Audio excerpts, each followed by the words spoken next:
খাবার গ্রহণ করেছে, তো দেখে খাবারের স্বাদ নষ্ট হয়ে গেছে।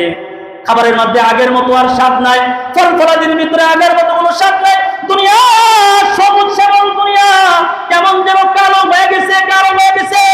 হযরত আদম আলাইহিস সালাম চিন্তা করে, হায় হায় দুনিয়ার মধ্যে কি হয়ে গেল, পানির স্বাদ উঠে গেল, ফল ফসলের স্বাদ উঠে গেল। এটার কারণ কি হলো?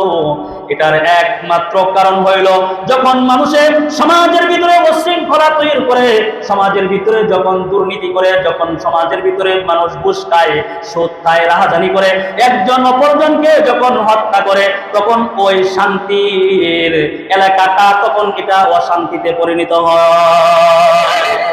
যখন মানুষ আল্লাহর বিধানের বাইরে যাইয়াই যখন কোনো কাজ কাম কর্ম শুরু করে দেয়, তখন আল্লাহ তাআলা ওই দেশ থেকে আল্লাহ পাক নিয়ামতগুলো উঠায় নেয়। তখন আলহামদুলিল্লাহ।